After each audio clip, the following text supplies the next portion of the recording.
Corona और black fungus के इलाज की व्यवस्था को बेहतर बनाने को लेकर आज सुप्रीम कोर्ट से लेकर दिल्ली हाई कोर्ट तक में कई याचिकाओं पर सुनवाई होनी है। हर केस का वास्ता सीधे आम लोगों से जुड़ा हुआ है। इस रिपोर्ट के जरिए आज कोर्ट में क्या हलचल रहने वाली है, समझिए जरा।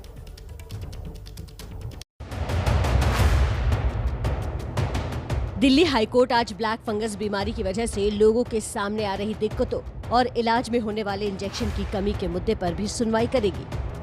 केंद्र सरकार को ये बताना होगा कि ब्लैक फंगस के इलाज में इस्तेमाल होने वाले इंजेक्शन की उपलब्धता को लेकर क्या इसके साथ ही इस मुद्दे पर भी सुनवाई होगी कि कोरोना काल के दौरान लोगों की मदद करने वाले राजनेताओं और मददगारों के पास दवा और ऑक्सीजन कैसे पहुँच रही थी।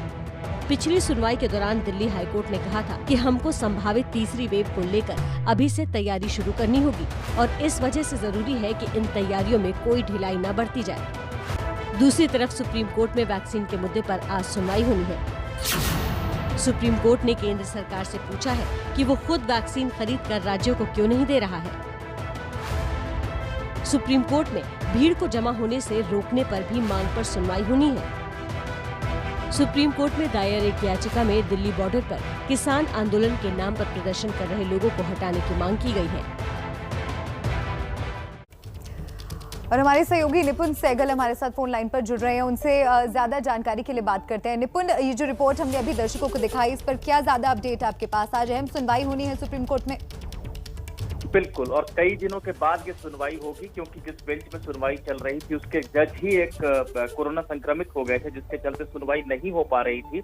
लेकिन आज ये मामला कई दिनों के बाद लगा है और ऑक्सीजन के वितरण पर सुप्रीम कोर्ट ने सबसे पहले ये सुनवाई शुरू की थी। उसमें तो काफी हद तक स्थिति अब नियंत्रण में नजर आ रही है। ऐसे में वैक्सीन पर चर्चा हो सकती है क्योंकि कोर्ट ने केंद्र सरकार से पूछा था वैक्सीन के डिस्ट्रीब्यूशन को लेकर कि वो खुद खरीद कर राज्यों को क्यों नहीं दे रही है। तो एक ये बिंदु है जिस पर सुनवाई होगी।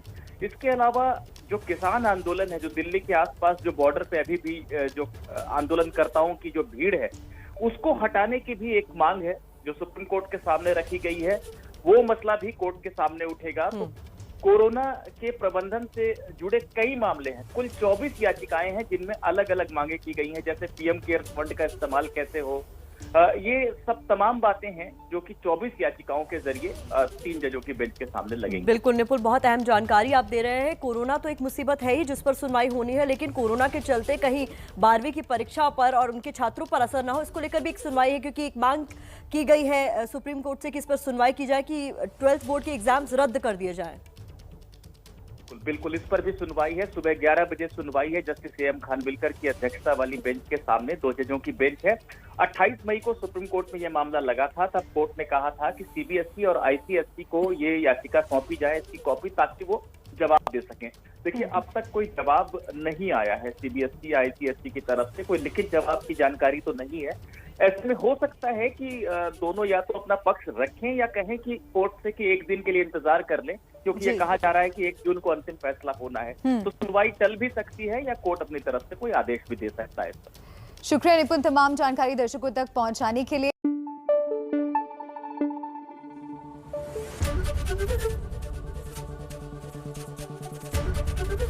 एबीपी न्यूज आपको रखे आगे।